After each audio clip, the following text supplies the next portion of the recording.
You go the trust man. You go the trust Adam. You be Momo. You be real Momo. I beg no dey slap my mouth. In the peaceful folds of Ajoku village, life moved slowly. The air was thick with the smell of firewood smoke. Among the red clay houses lived a young woman named Abeni. She was not learned, school had never fascinated her, but she was full of life. Every morning, Abeni would wake before the sun, sweep the compound, help her mother roast yams, and hum her favorite village tunes. Then came the day that changed her life. It was the middle of Harmattan. The wind carried red dust. Abeni was returning from the stream when she slipped and dropped her pot. The water spilled, and she hissed in frustration.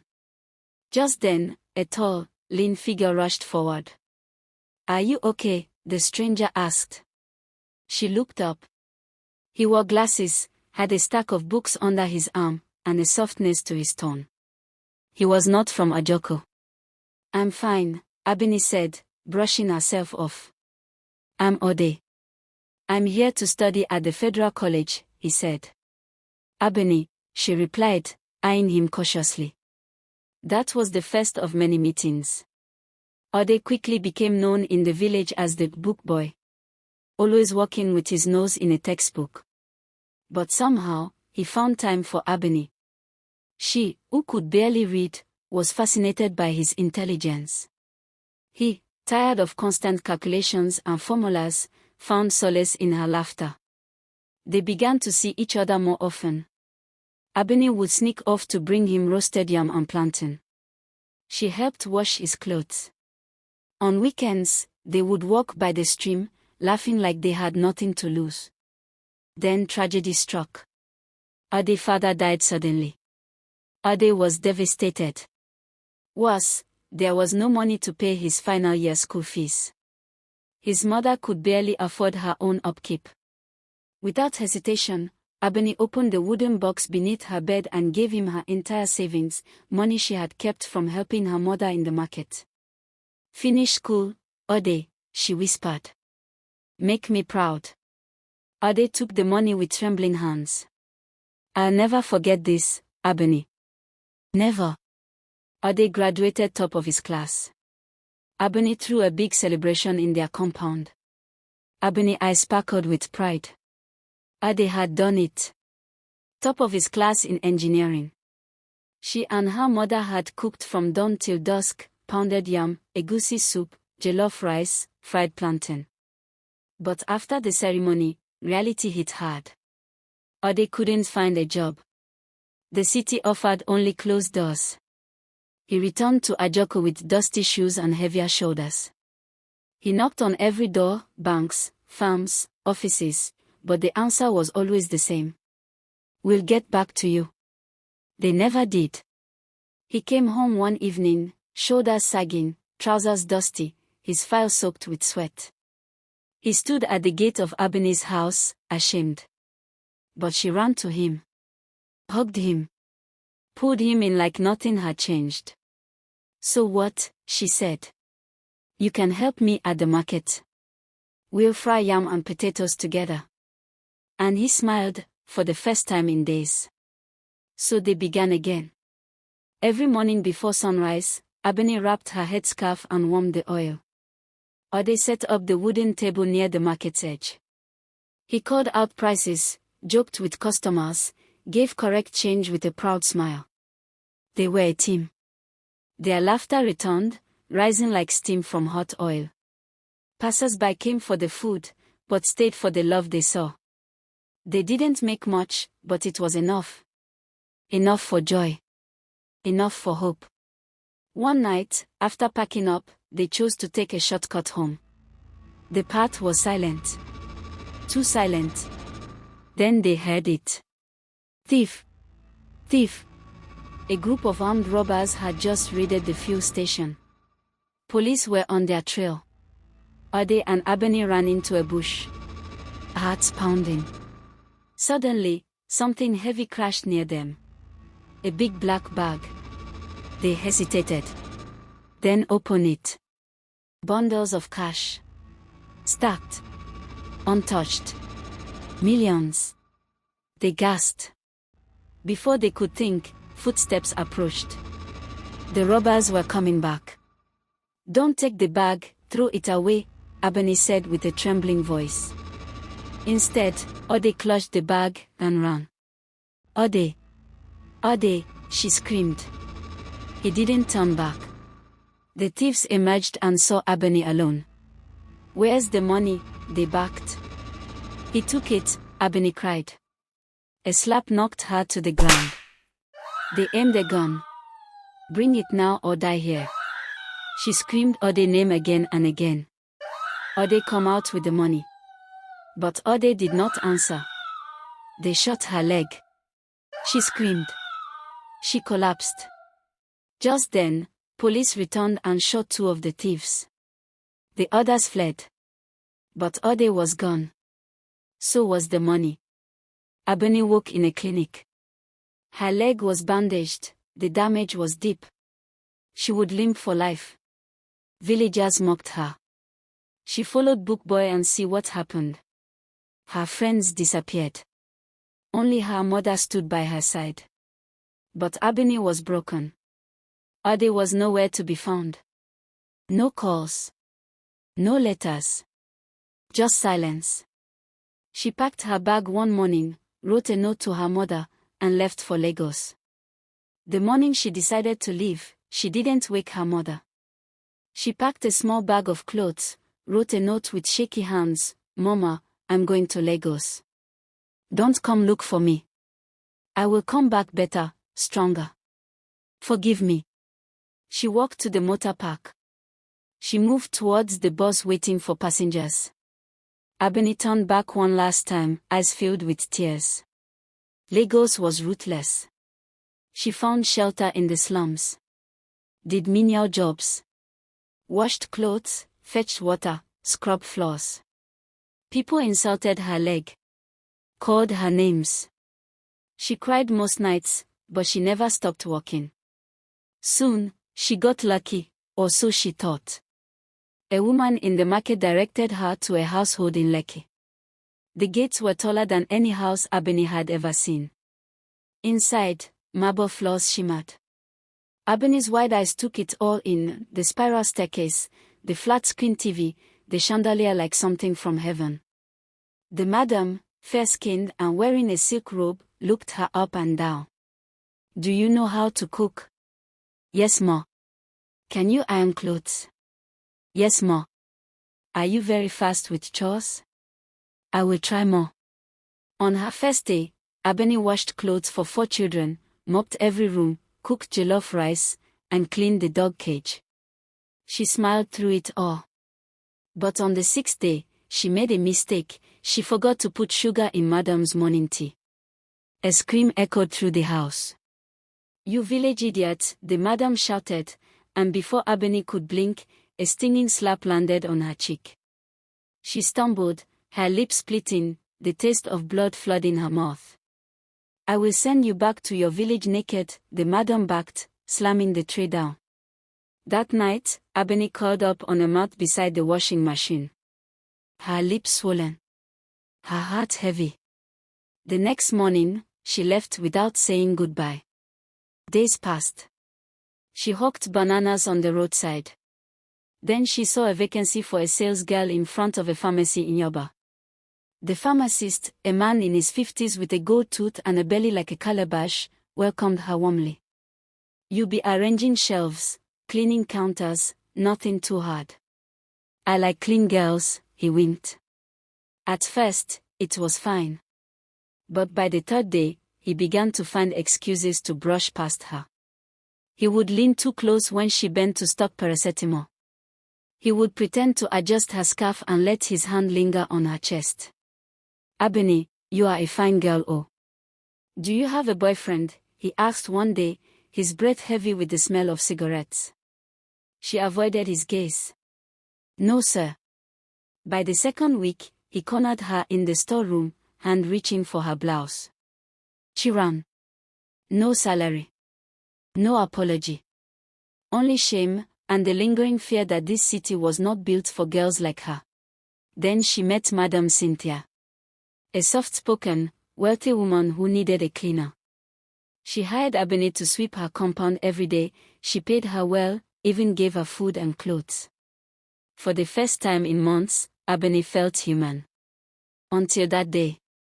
Madame Cynthia invited her inside her house after her usual sweeping of the compound. She had prepared yam porridge and wanted Ebony to have breakfast before leaving. Ebony stepped into the parlor and sat down. Madame Cynthia served Ebony and they started discussing before Madame Cynthia received a call from her daughter's school. Madame Cynthia excused Ebony by saying she needs to be in her daughter's school urgently. Shortly, Ebony stood up to look around. She moved towards a picture frame and froze. There, in a golden frame on the wall, Ode, smiling, beside Madame Cynthia. It was a wedding portrait. Her knees buckled. She tiptoed into the bedroom and began opening drawers. She needed more evidence. But then she heard the front door creak open. Madame Cynthia was back. She crawled under the bed and held her breath. She stayed there for nearly an hour, her heart thumping so loudly she was sure whoever was home could hear. Eventually, the footsteps stopped. She escaped through the back door, soaked in sweat. Ebony kept working for Cynthia. She pretended like nothing happened, hoping to meet Ode one day. Their bond became stronger and she would not only sweep the compound, she also helped Madame Cynthia with other house chores and took care of her daughter. She cleaned, served food, sang lullabies to Cynthia's daughter. But inside, she boiled. One afternoon, while cooking, she overheard Ode on a video call. "Love you, babe," he told Cynthia. "Be home soon." Her fist clenched. Cynthia, sweet Cynthia, had no idea. Ebony wanted to scream. To burn the house. To poison the food.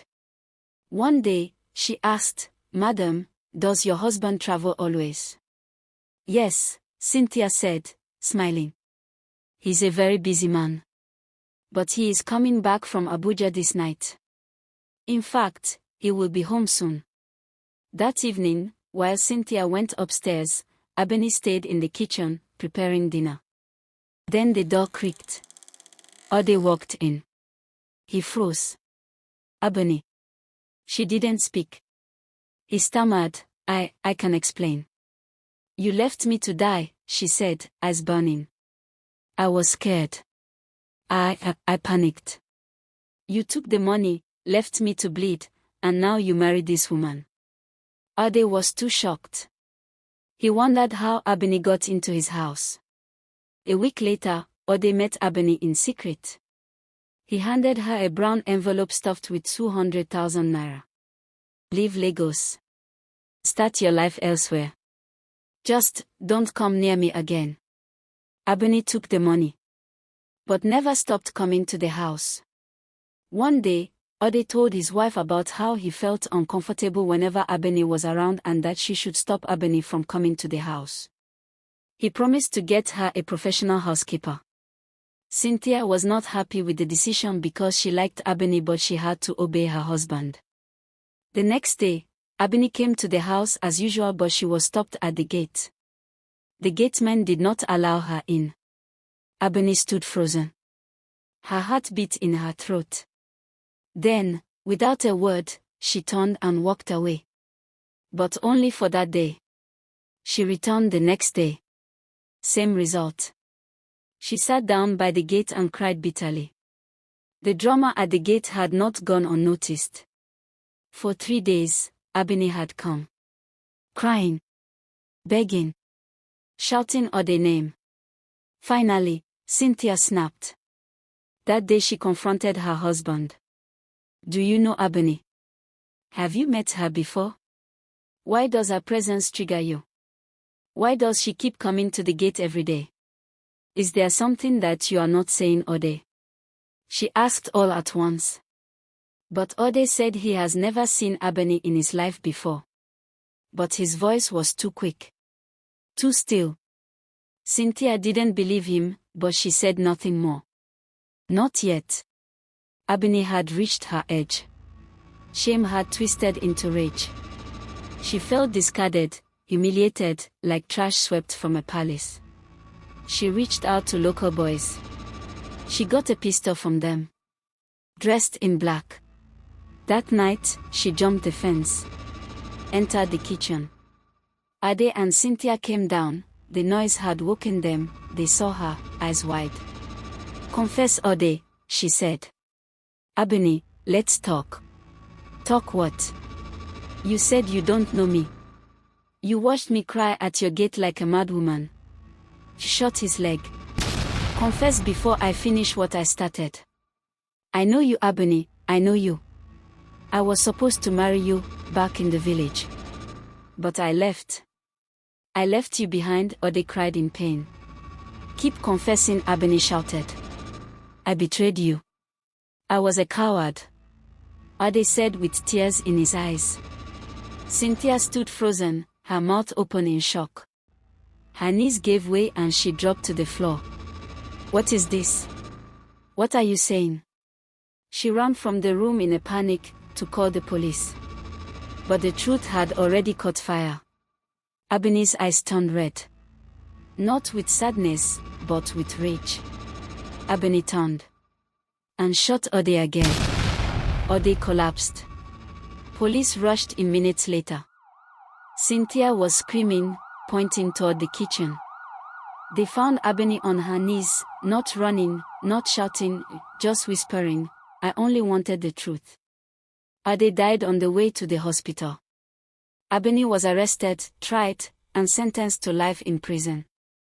But in that kitchen, before the police, before the trial, before the cell, she got what she came for, the truth.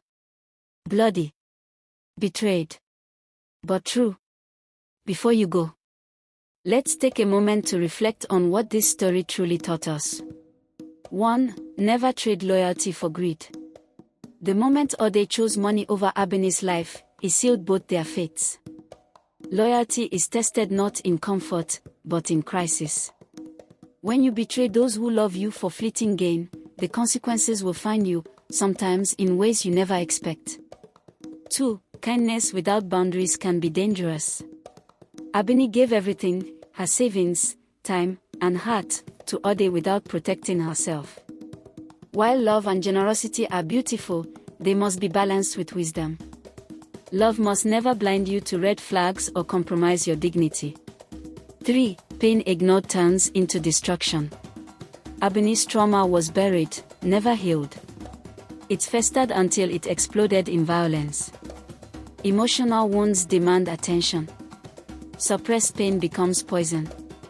Healing isn't weakness, it's survival.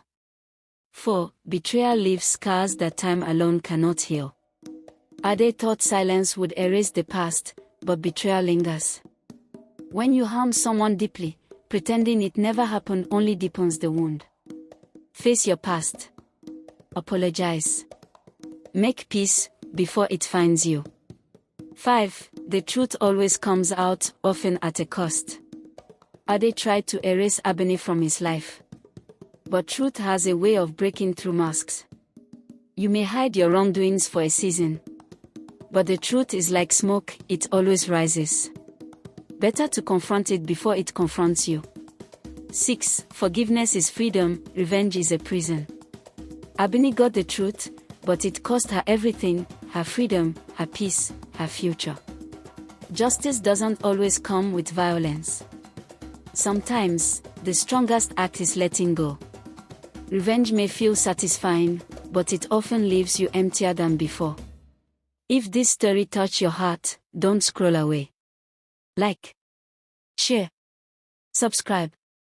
Tell us in the comments, what would you have done if you were Ebony? Spread this story. Someone out there needs it.